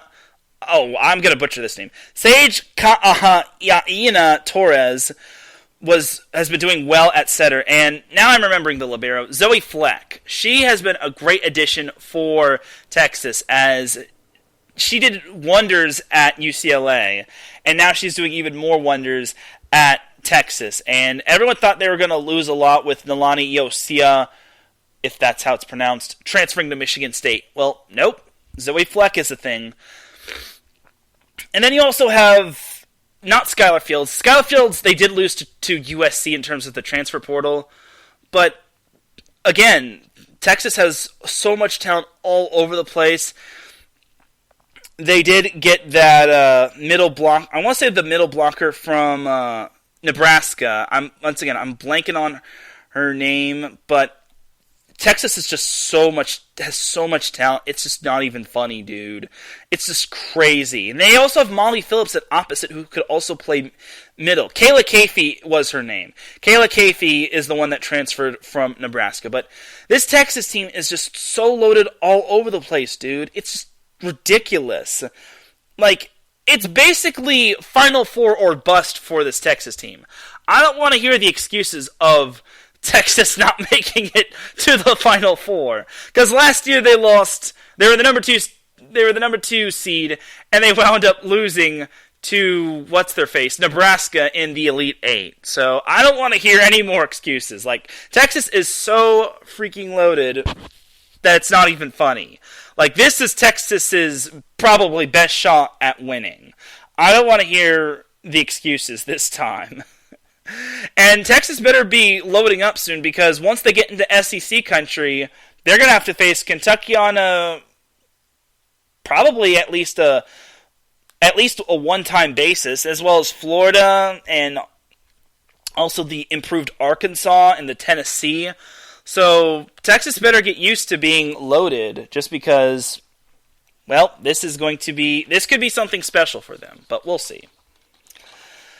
So that is that for the AVCA Top 25. So we're going to get on into my individual awards, the set point awards for week 2. So first off, we're going to start off with the teams that you could buy stock into. In terms of teams that are not ranked, that are Power 5, I still think they're still the same. Mississippi State, you should still buy stock into. Florida State, they have some good upcoming tests that if they win those matches, they could prove themselves to being a possible ranked team. Mississippi State, I think, is getting the shaft when it comes to not being ranked, but I think this is this week or in the up-and-coming weeks, once SEC play starts, this is kind of the SEC is going to be a good barometer of where Mississippi State is at. Like I said, Arkansas, they beat Colorado State. They swept Colorado State, which I thought was quite impressive. I didn't think, I wouldn't say Arkansas wasn't going to sweep. I just thought they weren't going to win with ease. So for me, I think it's quite impressive that, because you got to remember, this is an Arkansas team that returns 4 of its top pin hitters and its setter from last year. I really think that this Arkansas team is for real, and they can make noise in the SEC. My only thing is that this week, they don't get too much competition outside of Colorado, which did actually upset number 19 Illinois in 3 sets. But they get Colorado this week. I'll get into that a little bit later, but next week, they play Georgia Tech and NC State in the Arkansas Challenge, where they welcome Georgia Tech and NC State. That's going to be a very good matchup. And it's going to be, their final tune-up for SEC play. So getting Georgia Tech and NC State in Arkansas is going to be quite interesting. And can Arkansas really slow down an improved NC State team and a Georgia Tech team led by Julia Bergman? And then also, I got Miami and Michigan. So it's basically the same as last week. Miami had a great come-from-behind victory over UNLV. UNLV, I think, is not bad at all. They have Jenna Gabriel, the former Texas setter, and I really thought UNLV was going to somehow pull off the win. But Miami, being the very talented team that they are, came back with a vengeance, and I really thought that they played quite impressively in that match against UNLV. And for Miami, I think they have another chance to remain undefeated. Their only stiff competition coming up is going to be UCF, University of Central Florida, which the Knights are always good. You cannot sleep on that team. And then Michigan, they're still undefeated, and remember, this is a Big Ten team. I think the Michigan is kind of getting the shaft, though they haven't really been as great as most people describe. They did nearly lose to Loyola of Chicago, but I think that team is vastly underrated as well. So for Michigan, I think as long as they're beating the teams that they're supposed to beat, they're doing something correct. So for Michigan, do I expect them to win the Big Ten? Probably not, but I still expect Michigan to be ready for the NCAA tournament because I hope for their sake they don't have another one-and-done season like they lost to Ball State in the first round after they lost to a Ball State team that hadn't won an NCAA tournament match since the 90s. Yeah, that's how hideous of a loss Michigan's loss was to Ball State. But hats off to Ball State, though. So that's that for my unranked Power 5 conference teams that you should buy stock on. Now for the non-Power 5 conference teams that are unranked that you should buy stock on. Pepperdine kind of leaves this category just because they are now ranked. So I still have Rice, Dayton, Long Beach State, and Colorado ranked. And as for my 5th team, I couldn't really pick a 5th team, but I want to say either UNLV or Hawaii. Hawaii, I think, is getting much better. They did have a not-so-good loss to UCLA, and let me tell you how bad that loss was. For Hawaii, they were up 2-1 in the match over UCLA. They led 20-13 in set 4. And at that point, I was like, okay, well, UCLA is pretty much going to lose this one. And I basically just did other things. I basically just got ready for bed. And then I look back at the updates. UCLA forced the 5th set by winning set 4 25-23. and then it's going 5, and I'm like, wait a second. Hawaii was up 20 to 13. That means UCLA closed out on a 12 to 3 run, and in addition to that, they were up 23 to 21, and they allowed the last 4 points scored. Okay, while I could be angry at Hawaii, I gotta remember, UCLA is still good. They're still a good team, and while they don't have McMay, I really think that UCLA should have people buying stock into them. For Hawaii, they're going to get better. They're starting to pick up steam. They beat Texas State and West Virginia, which I thought was impressive. I really thought they should have beaten UCLA. Like, if they beat UCLA, UCLA is not ranked in that top 25, and Hawaii is probably receiving votes. But I think for Hawaii, this is going to be a team that gets better as the season progresses. Just because playing at Hawaii is no joke. Like, I really think that Hawaii can improve. And if you're playing at Hawaii in Stan Sheriff Center, then I'm just going to say this, good luck to you, just because that is another loud and spirited crowd. Not hostile, loud and spirited. So, just to get that out of the way. So I think you should buy stock on Hawaii. Rice, I definitely think people should still buy stock on, just because Rice did manage to take Oregon to 5, which was quite impressive. I really think that Rice is getting better by the day, and I think they're going to eventually be a threat to Western Kentucky. It's between them and Western Kentucky to win the Conference USA. Other than that, I don't see any other team challenging Rice or Western Kentucky. And then Dayton is, okay, I kind of feel a little silly for not updating this in terms of Dayton, but I still think people should buy stock on Dayton.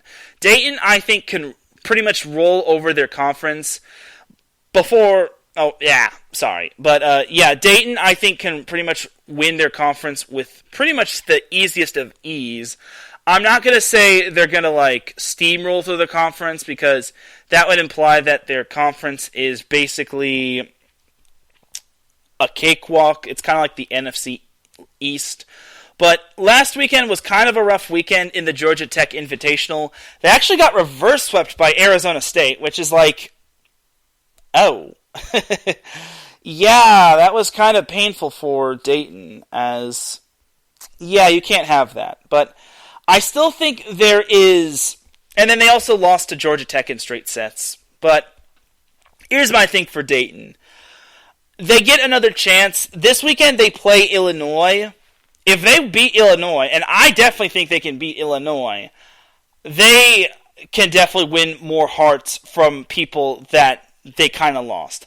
I was a bit disheartened about them, and I kind of have them borderline of buying stock into, but I think Dayton, people should still buy stock into Dayton just because this is a very good team. Who is beating them in their conference? Is Fordham beating them? Probably not. Is Davidson beating them, or Duke Canis beating them? Is George Mason beating them? Is VCU beating them? Is George Washington beating them? Is St. Louis beating them? Is Loyola of Chicago beating them? Is Rhode Island beating them? Probably not. I really think Dayton, to me, is going to probably win their conference in their conference tournament. The only team I think can give Dayton a bit of a shakeup is probably Loyola of Chicago. I think that team is that school in general is no longer a basketball or men's volleyball school. I think it's getting better on the women's side of things. And second of all, I think that Loyola is improving, because if you're able to take what's their face? I think it was Michigan to 5. Yeah, Michigan to 5. I think that it shows that your team is getting much better, and I think your team can definitely pick up steam going forward. And then, as I mentioned, Long Beach State, they're getting better. They do have a big road test against Nebraska, but if they just take a set off of Nebraska, it just goes to show that Long Beach State is much better than they were this year as opposed to the last few years. Nothing against the job that Joy McKenzie Furbringer did, but I just think that looking on the court, the girls are smiling more, and in the press conference, we were seeing the girls like smiling at their statistics and giggling, and it's like, man, I never saw this. So, and then as Callie Schwarzenbach said, one of the reasons why she came to Long Beach State was because of Tyler and how she's learned a lot from Tyler. So it's kind of a good hand-to-hand thing. So I really think that Long Beach State is a team you still need to buy stock in, as well as Hawaii. And then Colorado State, I really thought Colorado State was going to give Arkansas a much better matchup, but I think they're still good. I really think that Colorado State is still going to be good in terms of its conference, but you now have UNLV rising on the radar, and then Boise State isn't bad per se. I just think they kind of had a rough time against Long Beach State, but beating Notre Dame is not bad at all. That first weekend for Colorado State, they were able to take down North Carolina and Santa Barbara. They lost to Northern Colorado as well as Arkansas before beating Florida Gulf Coast and Alabama State. This week, they kind of have a big test against Baylor, and they also have Arizona State before closing out its non-conference schedule against the Buffs. So there's that. But I really do like Colorado State's chances of winning the Mountain West Conference. The only teams I think can still probably give them a bit of fits is probably UNLV and Boise State. And maybe Utah State, just because they had that impressive win over UCLA, but we'll see where Utah State lands. But overall, I think Colorado State is still a team you should buy stock on. If you're not buying stock on Colorado State, buy stock on UNLV, just because UNLV does have some upside.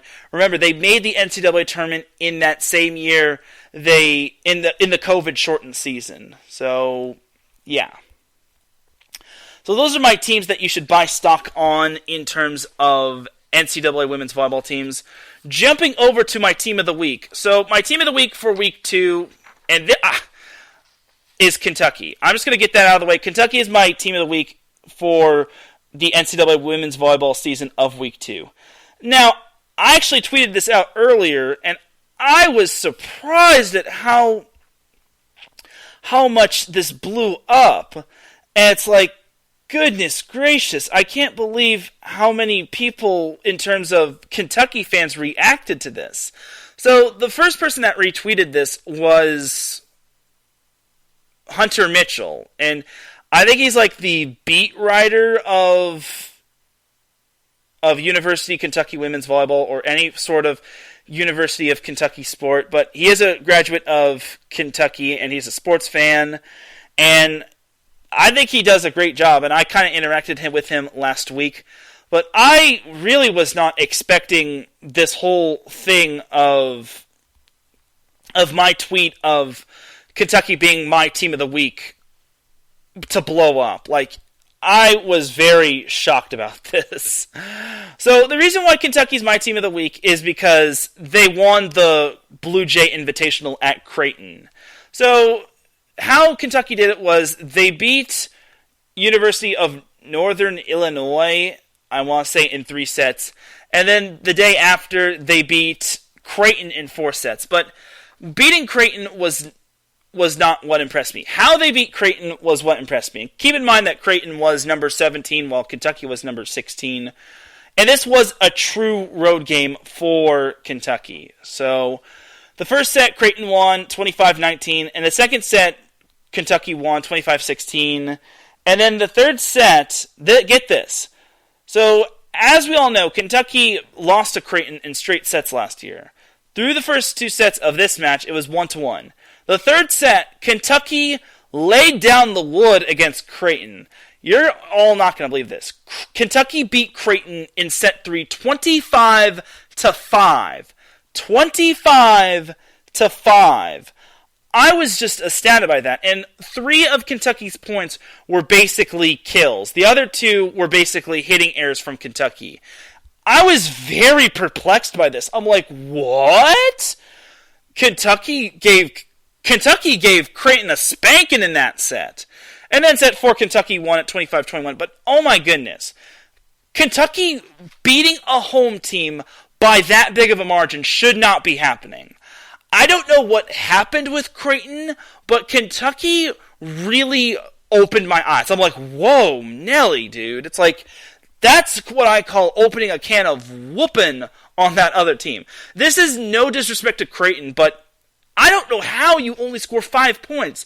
You have some of the best talent. Well, not the best talent, but you have some darn good talent on your team. You have Nora Sis, who I think is one of the best sophomores this season.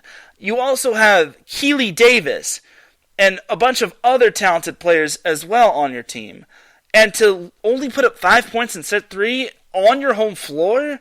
Yikes!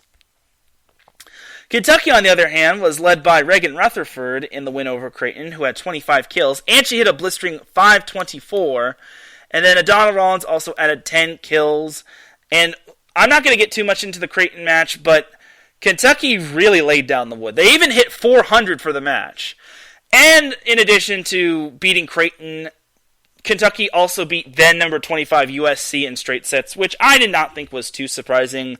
Kentucky is just really good, and USC is still trying to get off the ground. Remember, USC did not play the stiffest competition going into the Creighton and Kentucky match. They only played, Colgate, UMBC, Villanova, and University of Northern Illinois. That's pretty much that. Against Creighton and Kentucky, they were kind of outmatched. Though they did take a set off of Creighton. But regardless, Kentucky is my team of the week this week as, my goodness, they had themselves quite the amazing match. And they dominated in this category over Creighton. They dominated in practically every category. They outdug Creighton 65-51. They outblocked Creighton as a team 13-5.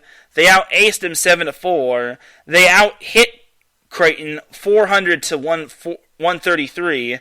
And overall, outside of that first set, well, actually, no. Even in that first set, Kentucky played so darn great.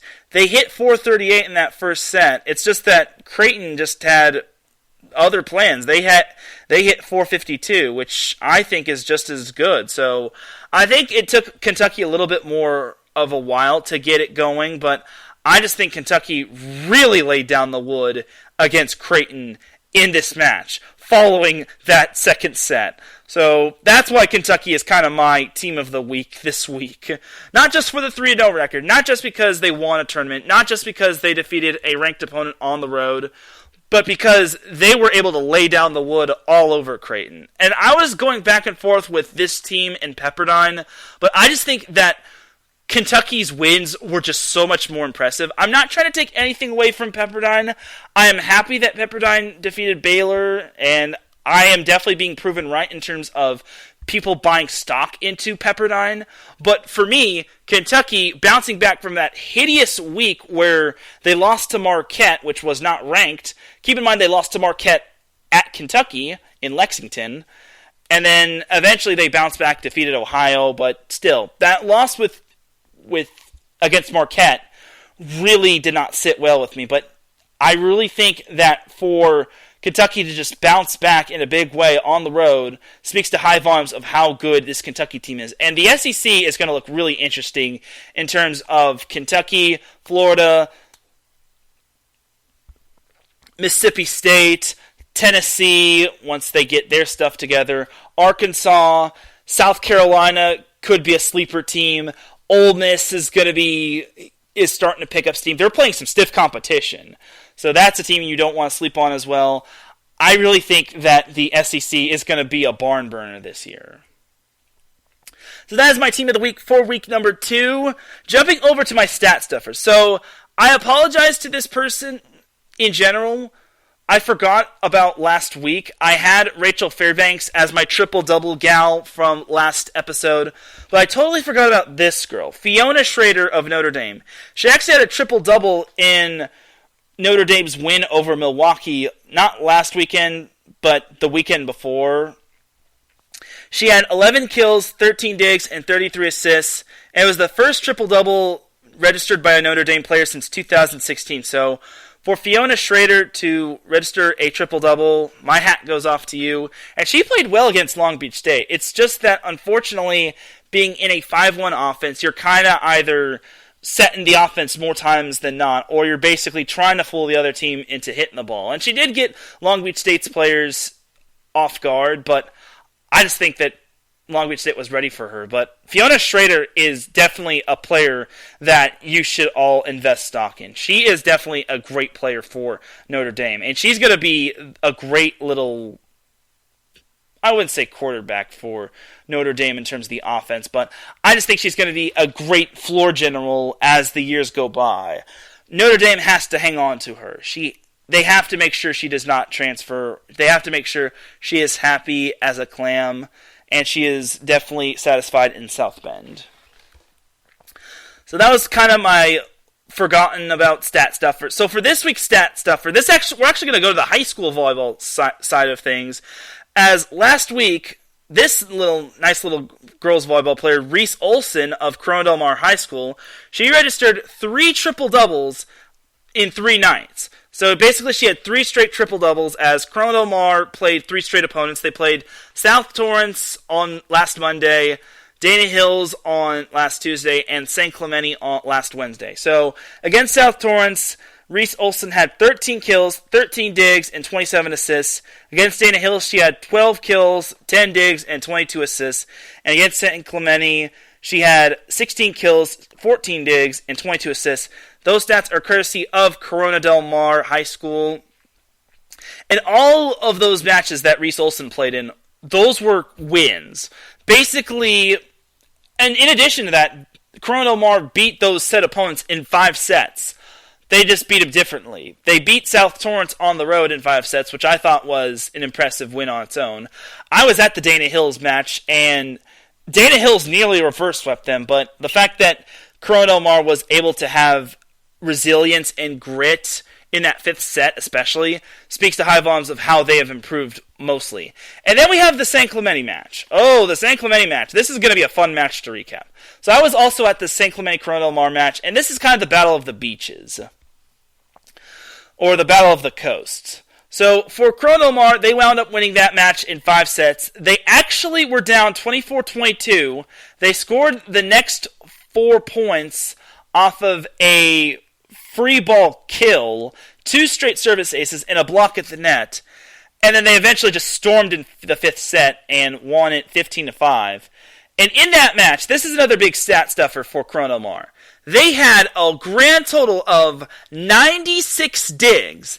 96 digs against St. Clemente last week. Keep in mind, St. Clemente has some really tall girls.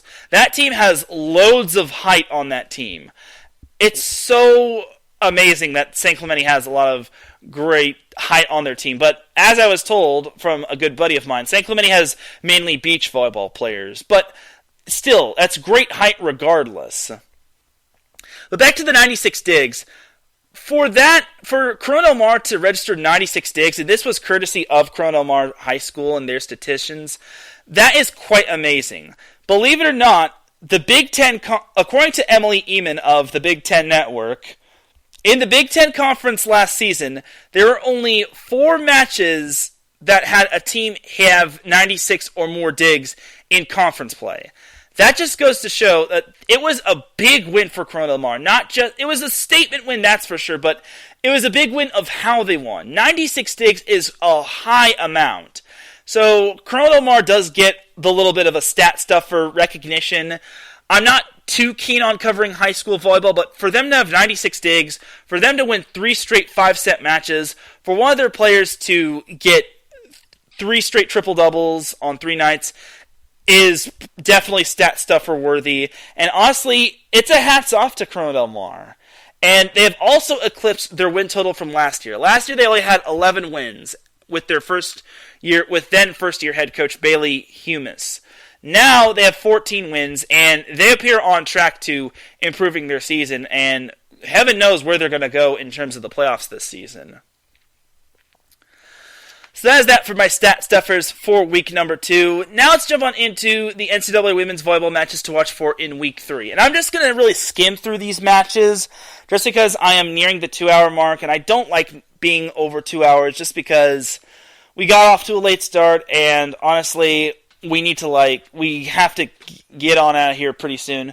So for my sneaky good matches for week 3. So the first matchup I have is LSU at number 23 Marquette. That's going to be on a Saturday. Sorry. And then we have USC at Hawaii. That's going to be another Saturday and Sunday match. That's going to be on Saturday and Sunday. And then we also have Long Beach State at number 2 Kentucky.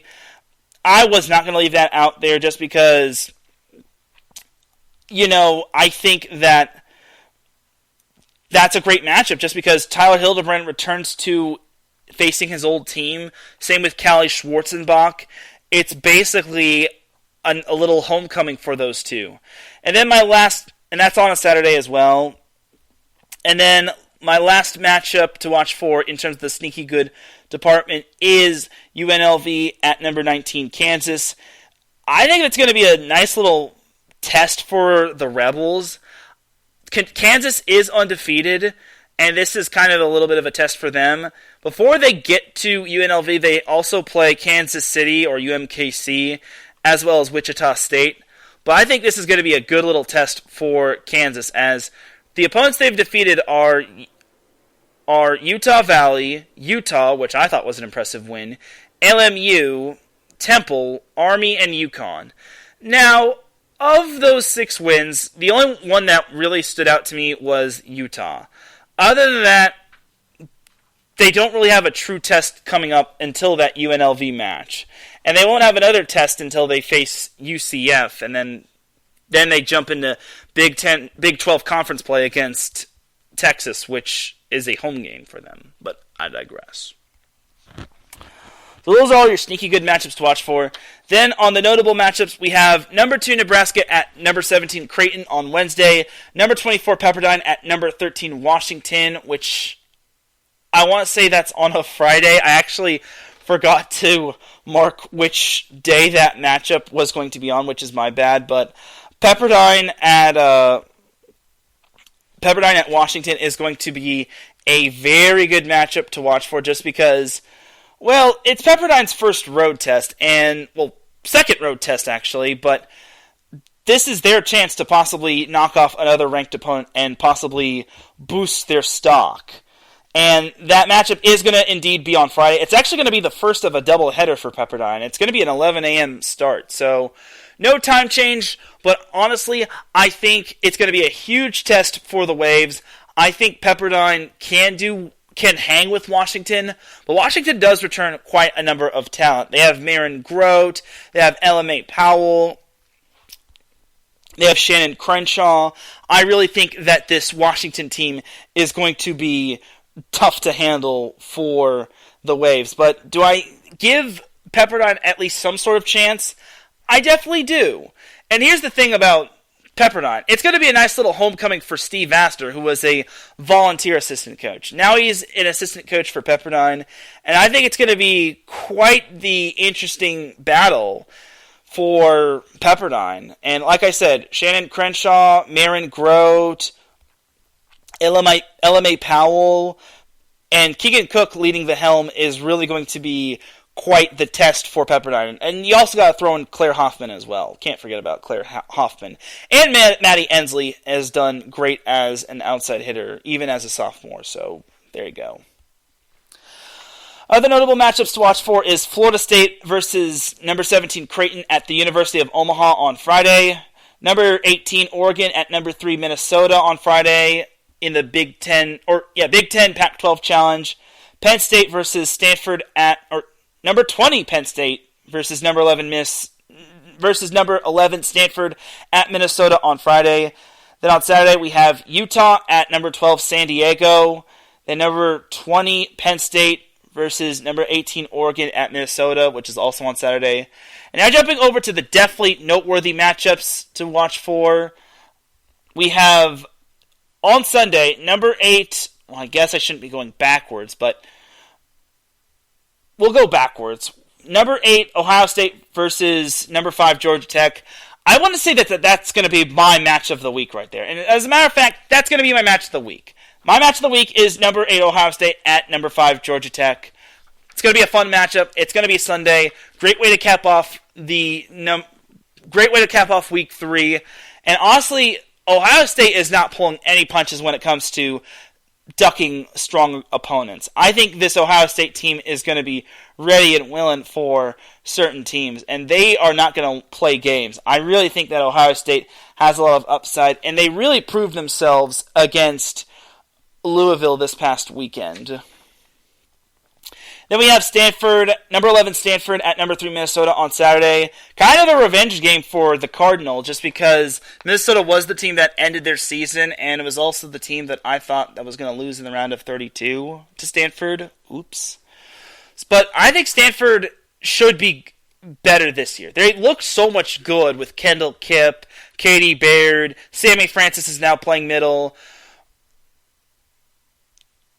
Elia Rubin is probably one of the more underappreciated hitters, and she's only a freshman. And I think she could be the Pac-12 Freshman of the Year if she plays her cards right. I really think that she could do great things for Stanford going forward, and I think it's going to be quite fun to watch her going forward. And remember, you also got to remember that Elia Rubin was on that Marymount team, that Marymount High School team that went 35-0 last season.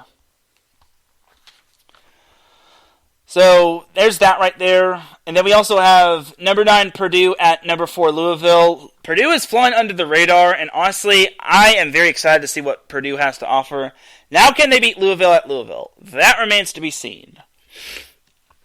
Then also on Friday we have number 6 Wisconsin at number 14 Kentucky. Another fun matchup right here, just because Wisconsin, they swept their weekend by beating High Point as well as Marquette. But for me, I think that this is kind of another big test. We'll see if my team of the week can stack up with Wisconsin. I think Kentucky can definitely hang tough with Wisconsin. But it still remains to be seen on if they can take down the Badgers. Just because, what's their face? Adana Rollins knows how Wisconsin plays, but same can be said for Wisconsin. But honestly, I don't think Kentucky should be too worried about Wisconsin all that much. Though it'll be a barn burner. I'm not going to say Kentucky wins that one, but I think Kentucky can hang with Wisconsin. And then on Friday, we also have number 8 Ohio State versus number 10 BYU at Georgia Tech. So BYU coming off of a loss versus Ohio State coming off of a huge win. Do I think this could be a barn burner? Absolutely. Do I think this is a huge test for Ohio State? Absolutely. Who do I have winning? I'm not going to say, just because I don't want to be wrong. I don't want to be wrong, but I feel Ohio State has its swagger back. And also, this is kind of going to be the first road test for BYU, because now that they had their first 2 weekends in BYU, now they're going to have to go all the way across to Georgia, or the ATL, to play Georgia Tech as well as Wisconsin. Speaking of Georgia Tech versus BYU, that's also on my definitely noteworthy matchups in my Week 3 matchups to watch for. Again, it's another big test for BYU, and can they take down another top ACC team? That still remains to be seen. And then my last matchup to watch for is... that's it.